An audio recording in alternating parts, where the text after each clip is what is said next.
All right, so one of the most contrasting differences between a Western allopathic medical doctor and an Eastern healthcare practitioner is how we look for a root and branch for every cause and condition. So take, for instance, a group of patients. 4 patients go to a typical doctor's office because they have a headache. More often than not, they're going to be prescribed an NSAID or a painkiller or a muscle relaxer or an opioid. They're probably all going to get the exact same medication from that doctor because they have a headache or head pain.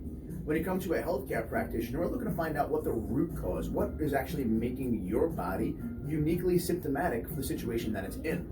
So each of those people come in, right? Maybe the first person comes in and their nose is bright red. They have mucus coming from their nose, nasal discharge, sinus pressure, their eyes are watering and itchy, maybe a cough.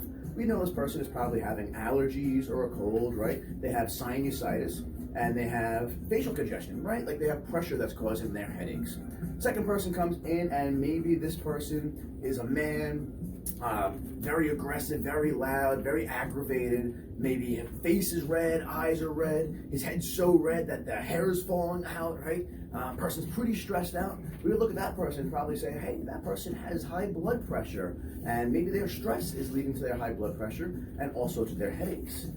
Third person comes in, you notice that there's blood pouring out of the side of their head, and they're a construction worker and a brick landed on top of their head, and they have a concussive force, right? They had a trauma to the area. And fourth person, maybe it is a woman who works in a business setting, and she wears high heels to work every single day. And because the angle that puts your foot on, that changes her entire spinal alignments, changing muscle tone along the way, and now she has shortening of the muscles, lengthening the muscles behind the neck because her head's being pulled down, shortening the muscles in the front, and her calves are too short because of the way the heels are.